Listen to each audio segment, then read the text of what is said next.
welcome to all of our listeners and viewers around the country and around the world. We begin with last week's terror attacks and the three-day siege of Mumbai, India's main financial and entertainment capital, that has left nearly 200 people dead and hundreds wounded. Indian officials claim that as few as 10 gunmen coordinated attacks that began late Wednesday night on multiple targets, including a crowded railway station, 2 luxury hotels, a popular cafe, a Jewish center, a hospital, and a movie theater. India's top domestic security official, the Home Minister Shivraj Patil, resigned Sunday over his failure to contain the attacks, which were the latest in a string of attacks and bombings in various Indian cities over the past year. The state chief minister and his deputy have also offered to quit. Prime Minister Manmohan Singh appointed the finance minister to fill the nation's top security post. Prime Minister Singh, who oversaw India's economic liberalization in 1991, has now taken over the finance ministry himself. But even as Mumbai and the world mourn all those killed in the attacks, including some 24 international visitors, criticism about India's security lapses continue to pour in. Some have accused the government of being, quote, soft on terror. Arun Jaitley, a senior member of India's opposition party known as the Bharatiya Janata Party, or BJP, called on India to allow the model of the United States follow the model of the United States after September 11th, 2001. We must follow the example of what the United States did after 9/11. We are more vulnerable than them, and therefore we must be a tough state and not a soft state. Our intelligence network, our security response, our legal framework all need an overhaul and all need a strengthening. When all of them see the political establishment as weak on terrorism, each one of them collapses. And that's where the basic change is required.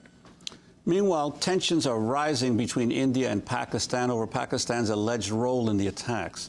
A previously unknown Indian group called the Deccan Mujahideen claimed responsibility for the attack. But the only gunman who was captured alive and is being interrogated by Indian security officials is a Pakistani citizen.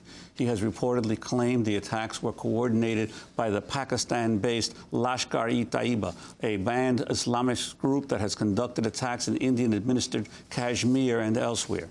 Indian officials have pointed fingers at Pakistan's role.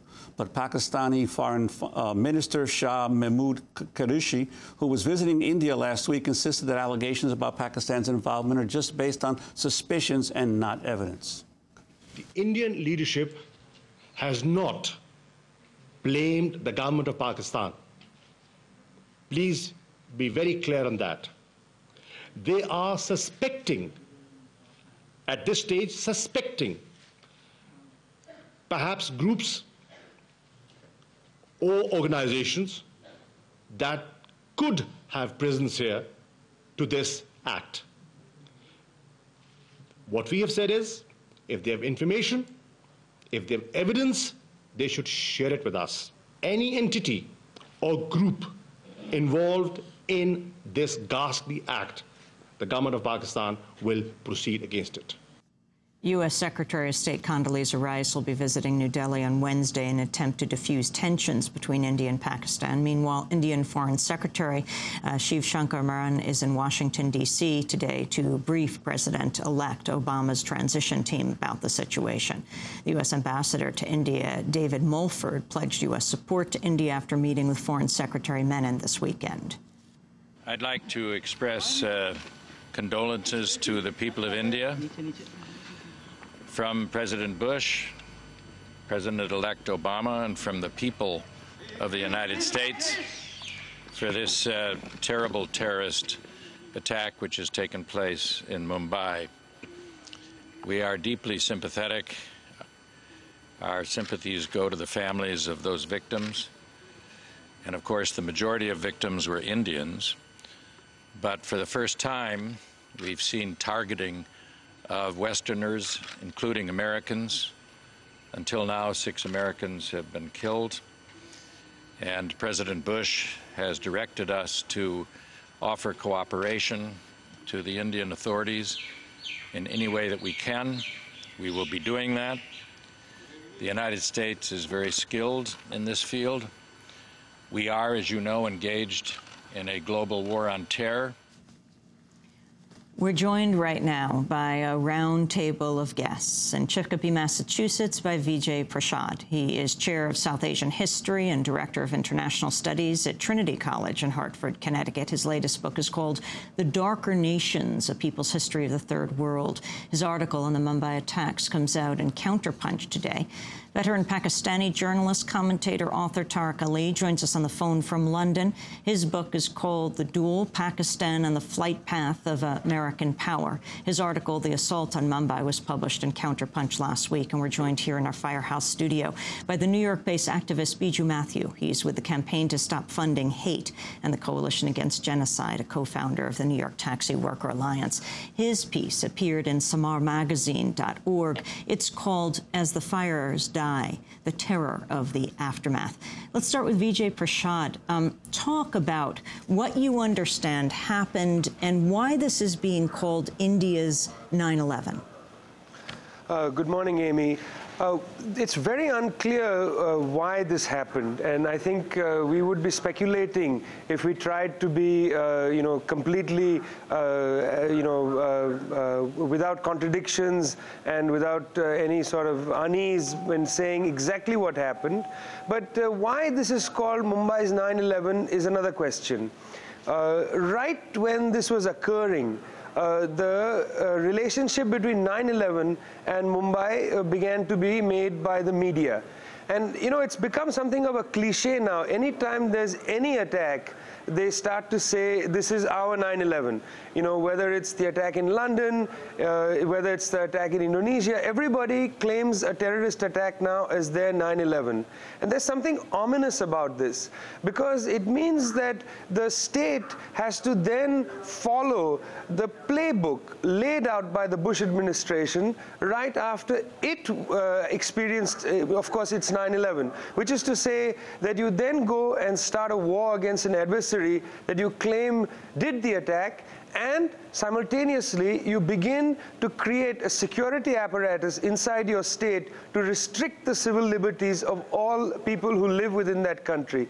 So 9/11, or branding something as 9/11, has come to have these two aspects. One, go to war against somebody without any kind of full police investigation that's decisively shown us who has done the act. So one, a foreign war, and secondly, what you might even consider to be a war against your own population, where you start to restrict civil liberties far in excess of anything necessary, and of course, always fighting the last terrorist attack. So you build up this enormous apparatus of restrictions, which is dealing with the previous attack against your population and not trying to forecast the safety of the population into the near future. And that is why the media started to talk about Mumbai's 9/11. The third reason is that the media had not really called any of the other attacks in Mumbai, and there have been many since 1992, 9/11, precisely because most of those attacks had taken place in areas which afflicted the working poor, the working class, and middle class people. This attack, for the first time, targeted places of the top elite, very expensive hotels, leading restaurants, and this therefore brought these kind of assaults into the bedrooms, into the restaurants of the elite, and they found then that this is their 9/11. The other attacks were not called 9/11. They were the kind of normal condition of suffering borne by ordinary people in places like Bombay. So for these three reasons, the media ratcheted up the rhetoric about this being Mumbai's 9/11. And Vijay Prashad, also the criticism of the intelligence services and law enforcement as having failed in this situation, whereas you may not have gotten that kind of criticism in past terrorist attacks. As you say, there's been a long history of them in India. Well, it's true to some extent that there are two failures that are quite remarkable. One, my sister used to work at the Oberoi in guest relations, the Oberoi at Nariman Point. Now, it's true that the emergency response in a city like Mumbai is abysmal. This was found, of course, by New York after 9/11. The emergency response hadn't been properly considered. You know, how do you go after when there is so many people hurt? Do you have enough ambulatory services? Do you have enough ability to conduct a police operation when people are firing in public areas? So the emergency services have been shown to be quite abysmal, which is why the resignations have occurred. Intelligence, well, look, it was earlier in this year that the intelligence agencies reported to the government of India saying that it is likely that groups are going to come from the water. There were reports of training